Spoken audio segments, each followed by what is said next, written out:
ya Mungu wanafuata tu alama. Wamebadilishiwa 1997 wakabadilishiwa ndio hivyo.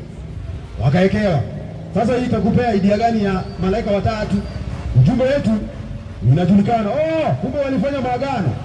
Walifanya maagano. Mzee wa kuheshimiwa kwa dunia. Mzee wa kuheshimiwa. Wakawapeza logo hadi wamama wakaekewa kwa vichwa zao. Hadi wamama wanaekewa. Hizi tu. Hakuna ingine, alama ni moja ambayo watu wameekewa kwa makanisa. Wakabadilisha logo ya malaika watatu.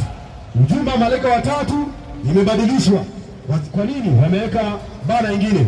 Sasa tunaenda kusoma 60 testimony to the church. Kwa nini? Kwa sababu hiyo kanisa inajulikana na Ellen G. White. Sawa? Kwa nini inajulikana? Wacha tu introduce Ellen G. White, sawa? Si ndio? Ellen G. White sio Biblia. Yeye alikuwa Mkristo kama wewe. Kila kanisa katika historia kumekuwa na kitu ambayo inaitwa vipaji kwa kanisa. Kanisa iko na vipaji. Wakati kanisa ilikuwa inaamka, ilikuwa na vipaji. Waandishi kulikuwa na watu ambao wanafanya kazi mbali na kuna wale ambao walikuwa na nguvu za kuponya. Sasa kwa mfano unaona hata leo hata Wasabato hawajui. Kuna mzee mmoja ambaye anaitwa Logboro, J.N. Logboro. Alikuwa na kipaji ya kuponya. Alikuwa anaenda na kwenda mkono hivi na mgonjwa anaponya. Hata tujui historia yetu.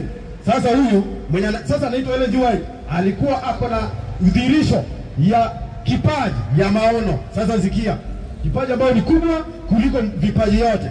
Kitabu wa Korintho wa kwanza 14 mstari wa kwanza peke yake. Usikie.